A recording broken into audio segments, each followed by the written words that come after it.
ਤੇ ਸਰਕਾਰ ਕਹਿ ਰਹੀ ਹੈ ਵੀ ਉਹ ਮੀਟਿੰਗ ਵਾਲੀ ਤਿਆਰ ਨੇ, ਪਰ ਕਿਸਾਨ ਨਹੀਂ ਮੀਟਿੰਗ ਕਰਨਾ ਚਾਹੁੰਦਾ। ਹੁਣ ਕਿਸਾਨ ਆਟਾ ਨਹੀਂ ਵੇਚਦਾ, ਕਿਸਾਨ ਕਣਕ ਵੇਚਦਾ, ਗੰਨਾ ਵੇਚ ਕੇ ਆਉਂਦਾ, ਖੰਡ ਨਹੀਂ ਵੇਚਦਾ। ਕਿਸਾਨ ਤੋਰੀਆ ਸਰੋਂ ਵੇਚ ਕੇ ਆਉਂਦਾ, ਤੇਲ ਨਹੀਂ ਵੇਚਦਾ। ਕਿਸਾਨ ਝੋਨਾ ਬਾਸਮਤੀ ਵੇਚ ਕੇ ਆਉਂਦਾ, ਉਹ ਚੌਲ ਨਹੀਂ ਵੇਚਦਾ।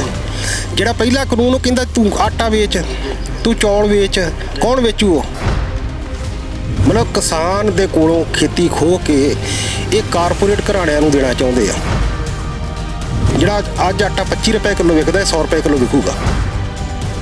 ਇਹ ਕਿਸੇ ਵੀ ਮੀਟਿੰਗ ਦੇ ਵਿੱਚ ਇਹਨਾਂ ਦਾ ਖੇਤੀਬਾੜੀ ਮੰਤਰੀ ਸਾਬਤ ਨਹੀਂ ਕਰ ਸਕਿਆ ਕਿ ਜਿਹੜੇ ਕਾਨੂੰਨ ਆ ਕਿਸਾਨ ਦੇ ਪੱਖ ਵਾਲੇ ਕਿਵੇਂ ਆ। ਪੰਨੂ ਸਾਹਿਬ, ਜੇ ਕਾਨੂੰਨ ਕਿਸਾਨ ਦੇ ਪੱਖ 'ਚ ਨਹੀਂ ਹੈਗੇ ਤਾਂ ਕੇਂਦਰ ਸਰਕਾਰ ਦਾ ਕੀ ਲਾਲਚ ਹੈ? ਕਿਉਂ ਕੇਂਦਰ ਸਰਕਾਰ ਵਾਲੇ ਕਾਨੂੰਨ ਬਣਾਏ ਨੇ ਗਏ ਨੇ? ਹੁਣ ਕਾਰਗਿਲ ਵਰਗੀ ਕੰਪਨੀ ਜਿਹੜੀ ਰਿਸ਼ਵਤ ਦਿੰਦੇ ਆ, ਉਹ ਜਿਹਨੂੰ ਐਜੂਕੇਸ਼ਨ ਫੰਡ ਕਹਿੰਦੇ ਆ, ਉਹ ਜਿੰਨਾ ਸਾਡੇ ਦੇਸ਼ ਦਾ ਬਜਟ ਆ ਨਾ, ਉਹਨੇ ਉਹ ਐਜੂਕੇਸ਼ਨ ਫੰਡ ਰੱਖਿਆ। ਉਹ ਸਾਡੇ ਅਧਿਕਾਰੀਆਂ ਨੂੰ, ਉਹ ਸਾਡੇ ਮੰਤਰੀਆਂ ਨੂੰ ਉਹ ਪੂਰਾ ਖਰੀਦਣ ਦੀ ਸਮਰੱਥਾ ਰੱਖਦੇ ਆ। ਕੇਂਦਰ ਕਹਿੰਦੀ ਕਿਸਾਨ ਨਹੀਂ ਗੱਲ ਕਰਦੇ, ਕਿਸਾਨ ਕਹਿੰਦੇ ਕੇਂਦਰ ਨਹੀਂ ਗੱਲ ਕਰਦੇ। ਹੱਲ ਕਿਵੇਂ ਨਿਕਲੇਗਾ? ਹੁਣ ਅੱਗੇ ਫਿਊਚਰ ਕੀ ਹੈ ਸੰਘਰਸ਼? ਸਕਾਈ ਨਿਊਜ਼ ਪੰਜਾਬ ਵਿੱਚ ਤੁਹਾਡਾ ਸਵਾਗਤ ਹੈ। ਮੈਂ ਕੋਮਲ ਸਿੰਗਲਾ। ਕੇਂਦਰ ਸਰਕਾਰ ਵੱਲੋਂ ਪਾਸ ਕੀਤੇ 3 ਖੇਤੀ ਬਿੱਲਾਂ ਦਾ ਜਿਹੜੇ ਕਾਨੂੰਨ ਬਣ ਚੁੱਕੇ ਸੀਗੇ, ਕਿਸਾਨਾਂ ਵੱਲੋਂ ਲਗਾਤਾਰ ਜਿਹੜਾ ਹੈਗਾ ਉਹਨਾਂ ਦੇ ਖਿਲਾਫ ਸੰਘਰਸ਼ ਜਾਰੀ ਹੈ। ਜਿਹੜਾ ਸੰਘਰਸ਼ ਪੰਜਾਬ ਦੇ ਪਿੰਡਾਂ ਤੋਂ ਸ਼ੁਰੂ ਹੋ ਕੇ ਹੁਣ ਦੇਸ਼ ਵਿਦੇਸ਼ ਦੇ ਵਿੱਚ ਪਹੁੰਚ ਚੁੱਕਾ, ਉਰੇ ਤੱਕ ਕਿ ਬੰਗਾਲ ਦੇ ਵਿੱਚ, ਤਮਿਲਨਾਡੂ ਦੇ ਵਿੱਚ ਜਿੱਥੇ ਇਲੈਕਸ਼ਨ ਨੇ, ਉੱਥੇ ਵੀ ਜਿਹੜੇ ਨੇ ਕਿਸਾਨ ਪਹੁੰਚ ਕੇ ਬੀਜੇਪੀ ਦੇ ਖਿਲਾਫ ਜਿਹੜਾ ਨਾ ਪ੍ਰਚਾਰ ਕਰ ਰਹੇ ਨੇ। ਇਸ ਬਾਰੇ ਗੱਲ ਕਰਨ ਲਈ ਸਾਡੇ ਨਾਲ ਸੰਯੁਕਤ ਕਿਸਾਨ ਮੋਰਚਾ ਦੇ 32 memory committee member Kawalpreet Pannu ਜੀ ਮੌਜੂਦ ਨੇ। ਪੰਨੂ ਸਾਹਿਬ, ਪਹਿਲਾਂ ਤਾਂ ਸਵਾਗਤ ਹੈ ਤੁਹਾਡਾ ਸਕਾਈ ਨਿਊਜ਼ ਪੰਜਾਬ ਤੇ। ਧੰਨਵਾਦ ਤੁਹਾਡਾ ਜੀ। ਪੰਨੂ ਸਾਹਿਬ, ਕਿਵੇਂ ਦੇਖਦੇ ਹੋ ਜਿਹੜਾ ਸੰਘਰਸ਼ ਚੱਲ ਰਿਹਾ ਕੇਂਦਰ ਤੇ ਸਰਕਾਰ ਦੇ ਵਿਚਾਲੇ, ਜਿਹੜਾ ਰੇੜਕਾ ਬਣਿਆ ਹੋਇਆ ਹੈ, ਉਹਨੂੰ ਕਿਵੇਂ ਦੇਖਦੇ ਹੋ? ਇਸ ਵੇਲੇ ਕਿੱਥੇ ਪਹੁੰਚ ਗਿਆ ਸੰਘਰਸ਼? ਸਾਡਾ ਅੰਦੋਲਨ ਜਿਹੜਾ ਅਸੀਂ 26 ਨਵੰਬਰ ਨੂੰ ਦਿੱਲੀ 'ਚ ਲੈ ਕੇ ਆਏ ਸਾਂ, ਉਸ ਅੰਦੋਲਨ ਨੂੰ ਜਿਹੜਾ ਪੰਜਾਬ 'ਚ ਚੱਲਿਆ, 2 ਮਹੀਨੇ ਪੰਜਾਬ 'ਚ ਲੜੇ ਅਸੀਂ। ਪੰਜਾਬ ਤੋਂ ਬਾਅਦ ਦਿੱਲੀ ਆਏ ਤੇ ਦਿੱਲੀ ਜਦੋਂ ਪਹੁੰਚੇ ਅਸੀਂ, ਨਾਕੇ ਸਰਕਾਰ ਦੇ ਤੋੜ ਕੇ, ਟੋਏ ਪੁੱਟ ਤੇ ਟੋਏ ਪੂਰ ਕੇ ਅਸੀਂ ਵੱਡੀ ਗਿਣਤੀ ਲੈ ਕੇ ਉੱਥੇ ਬੈਠ ਗਏ ਤੇ ਇਸੇ ਤਰ੍ਹਾਂ ਟਿੱਕਰੀ ਬਾਰਡਰ ਤੇ ਬੈਠ ਗਏ।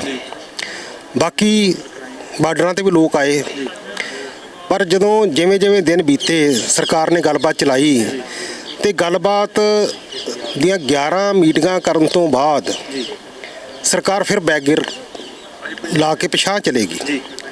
ਤੇ ਸਰਕਾਰ ਕਹਿ ਰਹੀ ਹੈ ਵੀ ਉਹ ਮੀਟਿੰਗ ਵਾਲੀ ਤਿਆਰ ਨੇ, ਪਰ ਕਿਸਾਨ ਨਹੀਂ ਮੀਟਿੰਗ ਕਰਨਾ ਚਾਹੁੰਦੇ। ਸਰਕਾਰ ਨੂੰ ਅਸੀਂ ਕਿਹਾ ਸਾਨੂੰ ਪ੍ਰਪੋਜ਼ਲ ਦਿਓ, ਜਿਹੜੀ ਤੁਸੀਂ ਪ੍ਰਪੋਜ਼ਲ ਨਵੀਂ ਦਿਓਗੇ ਅਸੀਂ ਉਸ ਪ੍ਰਪੋਜ਼ਲ ਤੇ ਗੱਲਬਾਤ ਕਰਨ ਨੂੰ ਤਿਆਰ ਆ। ਜਿਹੜੀ ਇਹਨਾਂ ਦੀ ਪਹਿਲੀ ਪ੍ਰਪੋਜ਼ਲ ਸੀ ਕਿ ਅਸੀਂ 1.5 ਸਾਲ ਲਈ ਕਾਨੂੰਨ ਸਸਪੈਂਡ ਕਰਦੇ ਹਾਂ, ਉਹ ਅਸੀਂ ਰੱਦ ਕਰ ਚੁੱਕੇ ਹਾਂ। ਹੁਣ ਸਰਕਾਰ ਨਵੀਂ ਪ੍ਰਪੋਜ਼ਲ ਦੇਵੇ ਨਾ। ਜਿਹੜੀ ਸਾਡੀ ਮੰਗ ਆ ਕਿ ਇਹ 3 ਕਾਨੂੰਨ ਰਿਪੀਲ ਹੋਣੇ ਚਾਹੀਦੇ ਆ। ਉਹਦਾ ਕਾਰਨ ਇਹ ਆ, ਉਹਦੇ 'ਚ ਜਿਹੜਾ ਪਹਿਲਾ ਕਾਨੂੰਨ ਆ ਟ੍ਰੇਡ ਐਂਡ ਕਮਰਸ, ਉਹ ਕਹਿੰਦਾ ਹੁਣ ਕਿਸਾਨ ਆਟਾ ਨਹੀਂ ਵੇਚਦਾ, ਕਿਸਾਨ ਕਣਕ ਵੇਚਦਾ। ਕਿਸਾਨ ਗੰਨਾ ਵੇਚ ਕੇ ਆਉਂਦਾ, ਖੰਡ ਨਹੀਂ ਵੇਚਦਾ। ਕਿਸਾਨ ਤੋਰੀਆ ਸਰੋਂ ਵੇਚ ਕੇ ਆਉਂਦਾ, ਤੇਲ ਨਹੀਂ ਵੇਚਦਾ। ਕਿਸਾਨ ਝੋਨਾ ਬਾਸਮਤੀ ਵੇਚ ਕੇ ਆਉਂਦਾ, ਉਹ ਚੌਲ ਨਹੀਂ ਵੇਚਦਾ। ਜਿਹੜਾ ਪਹਿਲਾ ਕਾਨੂੰਨ ਉਹ ਕਹਿੰਦਾ ਤੂੰ ਆਟਾ ਵੇਚ, ਤੂੰ ਚੌਲ ਵੇਚ, ਕੌਣ ਵੇਚੂ? ਉਹ ਦੂਸਰੀ ਗੱਲ, ਉਹਦੇ 'ਚ ਅਗਲੀ ਗੱਲ ਉਹ ਕਰਦਾ ਦੋਹਰੀ ਮੰਡੀ ਦੀ। ਇੱਕ ਸਰਕਾਰੀ ਮੰਡੀ ਚੱਲ ਰਹੀ ਪਹਿਲੋਂ, ਦੂਸਰੀ ਮੰਡੀ ਬਾਹਰ। ਉਹ ਮੰਡੀ ਕਿਹਦੀ ਆ? ਜਿਹਦੇ ਕੋਲ ਪੈਨ ਕਾਰਡ ਆ। ਉਹ ਪੈਨ ਕਾਰਡ ਵਾਲਾ ਉਹਨੂੰ ਮੰਡੀ ਲਾਉਣ ਦੀ ਲੋੜ ਨਹੀਂ, ਉਹ ਕਿਸਾਨ ਦੀ ਪੈਲੀ 'ਚ ਚੁੱਕ ਲੂਗਾ। ਇਹਨਾਂ ਨੇ ਆਪਣੇ ਸੈਲੋ ਬਣਾਏ ਆ, ਉੱਥੋਂ ਚੁੱਕ ਕੇ ਉਹਦੇ 'ਚ ਸਟੋਰ ਕਰਨਗੇ। ਉਸ ਤੋਂ ਬਾਅਦ ਮਨਮਰਜ਼ੀ ਦੇ ਭਾਅ 'ਤੇ ਵੇਚਣਗੇ। ਜਿਹੜਾ ਅੱਜ ਆਟਾ 25 ਰੁਪਏ ਕਿਲੋ ਵਿਕਦਾ, 100 ਰੁਪਏ ਕਿਲੋ ਵਿਕੂਗਾ। ਜਿਹੜੀ ਛੱਲੀ ਤੁਸੀਂ ਰੇਹੜੀ ਤੋਂ 10 ਰੁਪਏ ਦੀ ਚੱਬਦੇ ਜੇ, ਉਹ 50 ਰੁਪਏ ਦੀ ਮਾਲ ਦੇ ਵਿੱਚ ਵਿਕੂਗੀ। ਮਤਲਬ ਕਿਸਾਨ ਦੇ ਕੋਲੋਂ ਖੇਤੀ ਖੋਹ ਕੇ ਇਹ ਕਾਰਪੋਰੇਟ ਘਰਾਣਿਆਂ ਨੂੰ ਦੇਣਾ ਚਾਹੁੰਦੇ ਆ। ਮੰਡੀ ਵੀ ਉਹਦੇ ਕੋਲ ਚਲੇਗੀ, ਉਹਦੇ ਕੋਲ ਮਾਲ ਵੀ ਉਹਦੇ ਕੋਲ ਚਲੇ ਗਿਆ, ਤੇ ਅਗਲੇ ਕਾਨੂੰਨ 'ਚ ਜ਼ਮੀਨ ਵੀ ਉਹਦੇ ਕੋਲ ਚਲੇਗੀ ਠੇਕਾ ਖੇਤੀ ਰਾਹੀਂ। ਤੇ ਤੀਸਰੇ ਕਾਨੂੰਨ ਰਾਹੀਂ ਜਿਹੜਾ ਜ਼ਰੂਰੀ ਵਸਤਾਂ ਸੋਧ ਕਾਨੂੰਨ ਆ, ਉਹਦੇ 'ਚ ਗੋਦਾਮ ਵੀ ਉਹਦੇ ਕੋਲ ਚਲੇ ਗਏ, ਸਾਰਾ ਕੁਝ ਉਹਦੇ ਕੋਲ ਚਲੇ ਗਿਆ। ਇਹ ਕਿੱਦਾਂ ਕਹਿ ਰਹੇ ਆ ਵੀ ਇਹ ਕਾਨੂੰਨ ਕਿਸਾਨ ਦੇ ਪੱਖ ਦੇ ਆ? ਇਹ ਕਿਸੇ ਵੀ ਮੀਟਿੰਗ ਦੇ ਵਿੱਚ ਇਹਨਾਂ ਦਾ ਖੇਤੀਬਾੜੀ ਮੰਤਰੀ ਸਾਬਤ ਨਹੀਂ ਕਰ ਸਕਿਆ ਕਿ ਜਿਹੜੇ ਕਾਨੂੰਨ ਆ ਕਿਸਾਨ ਦੇ ਪੱਖ ਵਾਲੇ ਕਿਵੇਂ ਆ। ਪੰਨੂ ਸਾਹਿਬ, ਜੇ ਕਾਨੂੰਨ ਕਿਸਾਨ ਦੇ ਪੱਖ 'ਚ ਨਹੀਂ ਹੈਗੇ ਤਾਂ ਕੇਂਦਰ ਸਰਕਾਰ ਦਾ ਕੀ ਲਾਲਚ ਹੈ? ਕਿਉਂ ਕੇਂਦਰ ਸਰਕਾਰ ਵਾਲੇ ਕਾਨੂੰਨ ਬਣਾਏ ਨੇ ਗਏ ਨੇ? ਕੇਂਦਰ ਸਰਕਾਰ ਨੇ ਕਾਨੂੰਨ WTO, ਵਰਲਡ ਬੈਂਕ, IMF ਇਹਨਾਂ ਦੇ ਦਿਸ਼ਾ ਨਿਰਦੇਸ਼ਾਂ ਦੇ ਤਹਿਤ ਇਹ ਕਾਨੂੰਨ ਬਣਾਏ ਆ। ਕਾਰਪੋਰੇਟ ਘਰਾਣਿਆਂ ਤੋਂ ਪੈਸੇ ਲਏ ਇਹਨਾਂ ਨੇ, ਉਹਨਾਂ ਕੋ ਪੈਸੇ ਲੈ ਕੇ ਉਹਨਾਂ ਦੇ ਲਈ ਕੰਮ ਕਰ ਰਹੇ ਹੈ। ਹੁਣ ਪੰਜਾਬ ਦੀ ਜ਼ਮੀਨ, ਅਮਰੀਕਾ ਦਾ ਬਿਲ ਗੇਟਸ ਜਿਹਦੇ ਕੋਲ 2.5 ਲੱਖ ਏਕੜ ਜ਼ਮੀਨ ਆ, ਇੱਦਾਂ ਦੇ ਬਿਲ ਗੇਟਸ ਨੂੰ ਪੰਜਾਬ ਦੀ ਜ਼ਮੀਨ ਦੇਣਾ ਚਾਹੁੰਦੇ ਆ। ਅਸੀਂ ਇਸ ਕਰਕੇ ਲੜ ਰਹੇ ਹਾਂ ਵੀ ਸਾਡੀ ਹੋਂਦ ਦਾ ਸਵਾਲ, ਅਸੀਂ ਲੜ ਰਹੇ ਹਾਂ, ਪਰ ਨਾਲ ਅਸੀਂ ਇਹ ਲੜ ਰਹੇ ਇਸ ਕਰਕੇ ਕਿ ਹਿੰਦੁਸਤਾਨ ਦਾ ਕੋਈ ਵੀ ਨਾਗਰਿਕ ਜਿਹੜਾ ਥੋੜ੍ਹੀ ਬਹੁਤੀ ਕਮਾਈ ਕਰਕੇ ਰੋਟੀ ਖਾਂਦਾ, ਉਹਦੇ ਕੋਲ ਰੋਟੀ ਨਹੀਂ ਖਾਧੀ ਜਾਣੀ। ਉਹ ਇੰਨਾ ਮਹਿੰਗਾ ਅਨਾਜ, ਉਹ ਇੰਨੀਆਂ ਮਹਿੰਗੀਆਂ ਸਬਜ਼ੀਆਂ ਉਹ ਲੈ ਕੇ ਖਾ ਨਹੀਂ ਸਕਦਾ। ਪੰਨੂ ਸਾਹਿਬ, ਇਸ ਵੇਲੇ ਕਰੰਟ ਸਿਚੁਏਸ਼ਨ ਕੀ ਹੈ? ਸੰਘਰਸ਼, ਤੁਸੀਂ ਦੇਖੋ ਸੰਘਰਸ਼ ਦੇ ਮੋਢੀ ਹੋ, ਜਥੇਬੰਦੀਆਂ ਦੇ ਲੀਡਰ ਹੋ, ਇਸ ਵੇਲੇ ਕਰੰਟ ਸਿਚੁਏਸ਼ਨ ਕੀ ਹੈ? ਜੇ ਆਪਾਂ ਕਹੀਏ 100% ਤੇ ਜਾਣਾ ਕਿਸਾਨਾਂ ਨੇ, ਕਿੰਨੇ % ਤੇ ਪਹੁੰਚ ਚੁੱਕੇ? ਵੇਖੋ, ਅਸੀਂ ਆਪਣੇ ਵੱਲੋਂ ਅੱਜ 100% ਤੇ ਬੈਠੇ ਹਾਂ, ਕਿਉਂਕਿ ਅਸੀਂ ਇਸ ਅੰਦੋਲਨ ਨੂੰ ਜਿੱਤ ਕੇ ਬੈਠੇ ਹਾਂ। ਉਹਦਾ ਕਾਰਨ ਇਹ ਆ ਕਿ ਇਹ ਅੰਦੋਲਨ ਪੰਜਾਬ 'ਚ ਉੱਠਿਆ, ਹਰਿਆਣੇ 'ਚ ਆਇਆ, ਯੂਪੀ 'ਚ ਗਿਆ, ਰਾਜਸਥਾਨ 'ਚ ਗਿਆ। ਅੱਜ ਇਹ ਅੰਦੋਲਨ ਦੇਸ਼ ਦੇ ਸਾਰੇ ਸੂਬਿਆਂ 'ਚ ਫੈਲ ਚੁੱਕਾ। ਇਸ ਤੋਂ ਵੀ ਗਾਂ ਇਸ ਵੇਲੇ ਸਾਨੂੰ ਸਾਰੇ ਸੰਸਾਰ 'ਚੋਂ ਹਮਾਇਤ ਹਾਸਲ ਆ। ਅਮਰੀਕਾ ਦੀਆਂ 85 ਕਿਸਾਨ ਜਥੇਬੰਦੀਆਂ ਨੇ ਸਾਡੀ ਹਮਾਇਤ ਕਰਕੇ ਕਿਹਾ ਕਿ ਅਸੀਂ ਹਿੰਦੁਸਤਾਨ ਦੇ ਕਿਸਾਨ ਦੇ ਨਾਲ ਆ। ਕੈਨੇਡਾ ਦੀਆਂ ਕਿਸਾਨ ਜਥੇਬੰਦੀਆਂ ਨੇ ਸਾਡਾ ਸਮਰਥਨ ਕੀਤਾ। ਇੱਥੋਂ ਤੱਕ ਕਿ ਬਰਤਾਨੀਆ ਦੀ ਸੰਸਦ ਦੇ ਵਿੱਚ ਸਾਡਾ ਮੁੱਦਾ ਗੂੰਜਿਆ, ਉੱਤੇ ਬਹਿਸ ਹੋਈ, ਉੱਤੇ ਚਰਚਾ ਹੋਈ ਆ। ਇਹ ਛੋਟੀ ਗੱਲ ਨਹੀਂ। 15 ਮਾਰਚ ਨੂੰ ਆਸਟ੍ਰੇਲੀਆ ਦੀ ਸੰਸਦ 'ਚ ਸਾਡੇ ਇਹ ਮੁੱਦਿਆਂ ਤੇ ਬਹਿਸ ਹੋ ਰਹੀ ਆ। ਸੰਸਾਰ ਭਰ ਦੇ ਵਿੱਚ ਕਿਸਾਨ ਜਥੇਬੰਦੀਆਂ ਸਾਡੇ ਨਾਲ ਆ। ਇਸ ਕਰਕੇ ਇਹ ਸਾਡਾ ਅੰਦੋਲਨ ਜਿੱਤਿਆ। ਅੱਜ 5 ਸੂਬਿਆਂ 'ਚ ਚੋਣਾਂ ਹੋਣ ਜਾ ਰਹੀਆਂ। ਇਹ ਛੋਟੀ ਗੱਲ ਨਹੀਂ ਕਿ ਉੱਥੋਂ ਦੇ ਲੋਕ ਸੰਯੁਕਤ ਮੋਰਚੇ ਨੂੰ ਸੱਦਾ ਦੇ ਰਹੇ ਵੀ ਤੁਸੀਂ ਆਓ ਇੱਥੇ। ਅਸੀਂ ਐਲਾਨ ਕਰਤਾ ਕਿ ਅਸੀਂ BJP ਨੂੰ ਸਬਕ ਸਿਖਾਉਣਾ।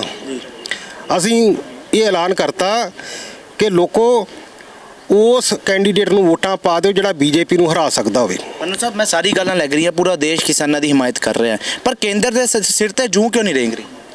ਮੈਂ ਪਹਿਲਾਂ ਇਹ ਕਹਿ ਚੁੱਕਾ ਵੀ ਕੇਂਦਰ ਦੇ ਸਿਰ ਉੱਪਰ WTO ਬੈਠਾ, ਵਰਲਡ ਬੈਂਕ ਬੈਠੀ ਆ, IMF ਬੈਠਾ, ਤੇ ਨਾਲ ਕਾਰਪੋਰੇਟ ਘਰਾਣੇ ਆ, ਵੱਡੀਆਂ ਕੰਪਨੀਆਂ ਕਾਰਗਿਲ ਵਰਗੀਆਂ ਇਹਦੇ ਨਾਲ ਆ। ਹੁਣ ਕਾਰਗਿਲ ਵਰਗੀ ਕੰਪਨੀ ਜਿਹੜੀ ਰਿਸ਼ਵਤ ਦਿੰਦੇ ਆ, ਉਹ ਜਿਹਨੂੰ ਐਜੂਕੇਸ਼ਨ ਫੰਡ ਕਹਿੰਦੇ ਆ, ਉਹ ਜਿੰਨਾ ਸਾਡੇ ਦੇਸ਼ ਦਾ ਬਜਟ ਆ ਨਾ, ਉਹਨੇ ਉਹ ਐਜੂਕੇਸ਼ਨ ਫੰਡ ਰੱਖਿਆ। ਉਹ ਸਾਡੇ ਅਧਿਕਾਰੀਆਂ ਨੂੰ, ਉਹ ਸਾਡੇ ਮੰਤਰੀਆਂ ਨੂੰ ਉਹ ਪੂਰਾ ਖਰੀਦਣ ਦੀ ਸਮਰੱਥਾ ਰੱਖਦੇ ਆ। ਇਸ ਕਰਕੇ ਉਹਨਾਂ ਦੀ ਅੱਖ ਆ ਵੀ ਅਸੀਂ ਹਿੰਦੁਸਤਾਨ ਦੀ ਜ਼ਮੀਨ ਉਹ ਹਾਸਲ ਕਰਨੀ ਚਾਹੁੰਦੇ ਆ। ਸਾਡੀ ਲੜਾਈ ਇਸ ਕਰਕੇ ਅਸੀਂ ਆਪਣੀ ਜ਼ਮੀਨ ਬਚਾਉਣੀ ਚਾਹੁੰਦੇ ਆ, ਅਸੀਂ ਆਪਣਾ ਕਿੱਤਾ ਬਚਾਉਣਾ ਚਾਹੁੰਦੇ, ਅਸੀਂ ਆਪਣੇ ਧੀਆਂ ਪੁੱਤਾਂ ਲਈ ਇਹ ਖੇਤੀ ਸੁਰੱਖਿਅਤ ਕਰਕੇ ਜਾਣਾ ਚਾਹੁੰਦੇ ਆ। ਪੰਨੂ ਸਾਹਿਬ, ਚੁਣੌਤੀਆਂ ਦੀ ਗੱਲ ਕਰੀਏ, ਕਿਸਾਨ ਇਸ ਵੇਲੇ ਪਹਿਲਾਂ ਸਰਦੀਆਂ 'ਚ ਉੱਥੇ ਬਾਰਡਰ ਤੇ ਡਟੇ ਰਹੇ, ਹੁਣ ਗਰਮੀਆਂ ਦਾ ਮੌਸਮ ਆ ਗਿਆ, ਚੁਣੌਤੀਆਂ ਦਾ ਕੀ ਸਾਹਮਣਾ ਕਰਨਾ ਪੈ ਰਿਹਾ ਕਿਸਾਨਾਂ ਨੂੰ? ਵੇਖੋ, ਸਾਡੇ ਲਈ ਅੰਦੋਲਨ ਵੱਡੀ ਗੱਲ ਆ, ਤੇ ਜਿਹੜੀਆਂ ਚੁਣੌਤੀਆਂ ਸਾਡੇ ਲਈ ਬਹੁਤ ਛੋਟੀਆਂ। ਅਸੀਂ ਸਰਦੀ ਕੱਟੀ ਆ, ਅਸੀਂ ਉੱਥੇ ਮੀਂਹ ਝੱਖੜ 'ਚ ਰਹੇ ਆ, ਅਸੀਂ ਗਰਮੀ ਵੀ ਕੱਟਾਂਗੇ। ਅਸੀਂ 10 ਦੀ ਕਿਰਤ ਕਰਨ ਵਾਲੇ ਲੋਕ ਆ। ਅਸੀਂ ਜ਼ਮੀਨਾਂ ਦੇ ਵਿੱਚ ਅਸੀਂ ਝੋਨਾ ਗਰਮੀ 'ਚ ਲਾਉਂਦੇ ਆ, ਅਸੀਂ ਸੜਦੇ ਪਾਣੀ ਦੇ ਵਿੱਚ ਤੁਰੇ ਫਿਰਦੇ ਆ, ਅਸੀਂ ਠੰਡ ਦੇ ਵਿੱਚ ਰਾਤ ਨੂੰ ਪਾਣੀ ਲਾਉਂਦੇ ਆ। ਇਸ ਕਰਕੇ ਸਾਨੂੰ ਇਹਨਾਂ ਗੱਲਾਂ ਦੀ ਕੋਈ ਪਰਵਾਹ ਨਹੀਂ। ਸਾਡੇ ਲਈ ਅੰਦੋਲਨ ਪ੍ਰਮੁੱਖ ਆ। ਇਸ ਅੰਦੋਲਨ ਦੀ ਸਫਲਤਾ ਲਈ, ਇਹਨੂੰ ਸਫਲ ਕਰਨ ਵਾਸਤੇ ਅਸੀਂ ਹਰ ਮੁਸ਼ਕਲ ਝੱਲਣ ਨੂੰ ਤਿਆਰ ਆ। ਸੰਘਰਸ਼ ਦੇ ਹੁਣ ਆਖਰੀ ਕੁਐਸਚਨ ਦੀ ਗੱਲ ਕਰ ਲਈਏ, ਸੰਘਰਸ਼ ਕਿਵੇਂ ਦੇਖਦੇ ਹੋ ਵੀ ਇਹਦਾ ਹੱਲ ਕਿਵੇਂ ਨਿਕਲੇਗਾ? ਮੀਟਿੰਗ ਤਾਂ ਕੋਈ ਹੋ ਨਹੀਂ ਰਹੀ ਕੇਂਦਰ ਦੇ ਨਾਲ, ਕੇਂਦਰ ਕਹਿੰਦੀ ਕਿਸਾਨ ਨਹੀਂ ਗੱਲ ਕਰਦੇ, ਕਿਸਾਨ ਕਹਿੰਦੇ ਕੇਂਦਰ ਨਹੀਂ ਗੱਲ ਕਰਦੇ, ਹੱਲ ਕਿਵੇਂ ਨਿਕਲੇਗਾ? ਹੁਣ ਅੱਗੇ ਫਿਊਚਰ ਕੀ ਹੈ ਸੰਘਰਸ਼? ਵੇਖੋ, ਇਹ ਮੀਟਿੰਗ ਨਾ ਕਰਨ, ਪਰ ਅਸੀਂ ਇਹਨਾਂ ਨੂੰ ਇੰਨਾ ਮਜਬੂਰ ਕਰ ਦਿਆਂਗੇ ਕਿ ਇਹਨਾਂ ਨੂੰ ਐਲਾਨ ਕਰਨਾ ਪਊਗਾ ਕਿ ਅਸੀਂ 3 ਕਾਨੂੰਨ ਰੱਦ ਕਰਦੇ ਹਾਂ। ਇਹਨਾਂ ਨੂੰ ਇਹ ਐਲਾਨ ਕਰਨਾ ਪਊਗਾ ਕਿ ਉਹ ਪਰਾਲੀ ਵਾਲਾ ਕਾਨੂੰਨ ਜਿਹੜਾ 1 ਕਰੋੜ ਜੁਰਮਾਨਾ ਕਰਦਾ ਤੇ 5 ਸਾਲ ਦੀ ਕੈਦ ਕਰਦਾ, ਅਸੀਂ ਉਹ ਕਾਨੂੰਨ ਰੱਦ ਕਰਾਉਣਾ। ਬਿਜਲੀ ਸੋਧ ਬਿੱਲ 2020 ਜਿਹੜਾ ਬਿਜਲੀ ਨੂੰ ਪ੍ਰਾਈਵੇਟ ਕੰਪਨੀਆਂ ਨੂੰ ਵੇਚਣ ਦਾ ਰਾਹ ਪੱਧਰਾ ਕਰਦਾ, ਬਿਜਲੀ ਇੰਨੀ ਮਹਿੰਗੀ ਹੋਊਗੀ ਸਾਡੇ ਕੋਲ ਵਰਤੀ ਨਹੀਂ ਜਾਣੀ, ਸਬਸਿਡੀ ਖਤਮ ਹੋ ਜਾਊਗੀ। ਇਸ ਕਰਕੇ ਅਸੀਂ ਉਹ ਕਾਨੂੰਨ ਵਾਪਸ ਕਰਾਉਣਾ। ਅਸੀਂ MSP ਦੇ ਕਾਨੂੰਨ ਬਣਾਉਣਾ, ਜਿਹੜਾ ਵੀ ਕੋਈ ਵਿਅਕਤੀ ਜਿਹੜਾ ਸਮਰਥਨ ਮੁੱਲ ਆ ਉਹ ਤੋਂ ਘੱਟ ਖਰੀਦ ਕਰੇ ਉਹਦੇ ਲਈ ਸਜ਼ਾ ਦਾ ਪ੍ਰਾਵਧਾਨ ਹੋਵੇ, ਉਹਨੂੰ ਮਤਲਬ ਜੇਲ੍ਹ 'ਚ ਭੇਜਿਆ ਜਾਵੇ।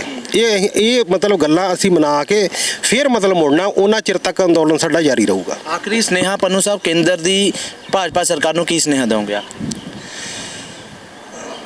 ਨਹੀਂ, ਆਖਰੀ ਨਹੀਂ, ਅਜੇ ਕਾਫੀ ਸੁਨੇਹੇ ਆਉਣੇ ਆ। ਅੱਜ ਦਾ ਸੁਨੇਹਾ ਅਸੀਂ ਅੱਜ ਦਾ ਸੁਨੇਹਾ ਇਹ ਦੇਣਾ ਚਾਹੁੰਦੇ ਹਾਂ ਕਿ ਇਸ ਵੇਲੇ ਮੋਦੀ ਦਾ ਗ੍ਰਾਫ ਥੱਲੇ ਜਾ ਰਿਹਾ।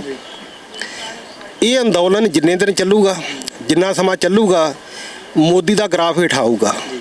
ਜਿਹੜਾ ਸੁਨੇਹਾ ਅਸੀਂ ਦੇਣਾ ਚਾਹੁੰਦੇ ਹਾਂ ਕਿਸਾਨ ਮੋਰਚੇ ਵੱਲੋਂ ਕਿ ਅੱਜ ਸਾਨੂੰ ਮਾਣ ਇਸ ਗੱਲ ਦਾ ਕਿ ਅਸੀਂ ਦੇਸ਼ ਦੇ ਵਿੱਚ ਹਿੰਦੂ, ਸਿੱਖ ਤੇ ਮੁਸਲਮਾਨ ਦਾ ਏਕਾ ਕਾਇਮ ਕਰਤਾ। ਅੱਜ ਅਸੀਂ ਹਿੰਦੂ, ਸਿੱਖ ਤੇ ਮੁਸਲਮਾਨ ਸਾਰੇ ਇੱਕ ਥਾਂ ਤੇ ਇਕੱਠੇ ਕਰਤੇ ਆ, ਉਹਨਾਂ ਦਾ ਭਾਈਚਾਰਾ ਕਾਇਮ ਕਰਤਾ। ਸਾਨੂੰ ਮਾਣ ਇਸ ਗੱਲ ਦਾ, ਇਹ ਸਿਹਰਾ ਪੰਜਾਬੀਆਂ ਨੂੰ ਜਾਂਦਾ। ਤੁਸੀਂ ਸੁਣਿਆ, ਇਹ ਸੰਯੁਕਤ ਕਿਸਾਨ ਮੋਰਚਾ ਦੇ 32 ਮੈਂਬਰੀ ਜਿਹੜੀ ਕਮੇਟੀ ਹੈ ਉਹਦੇ ਮੈਂਬਰ, ਜਿਨ੍ਹਾਂ ਕਿਹਾ ਕਿ ਜਿਹੜਾ ਕੇਂਦਰ ਸਰਕਾਰ ਨਾਲ ਕਿਸਾਨਾਂ ਦੀ ਜਿਹੜੀ ਟਕਰਾਰ ਚੱਲ ਰਹੀ ਹੈ ਉਹਦੇ ਵਿੱਚ ਕਿਸਾਨ ਹੀ ਜਿੱਤਣਗੇ ਤੇ ਜਿਹੜੇ 3 ਖੇਤੀ ਬਿੱਲ ਕੇਂਦਰ ਵੱਲੋਂ ਪਾਸ ਕੀਤੇ ਗਏ ਨੇ ਉਹ ਕੇਂਦਰ ਨੂੰ ਕਦੀ ਨਾ ਕਦੀ ਵਾਪਸ ਲੈਣੇ ਹੀ ਪੈਣਗੇ। ਕੈਮਰਾ ਪਰਸਨ ਪੀਯੂਸ਼ ਦੇ ਨਾਲ ਕੋਮਲ ਸਿੰਗਲਾ, ਸਕਾਈ ਨਿਊਜ਼, ਚੰਡੀਗੜ੍ਹ।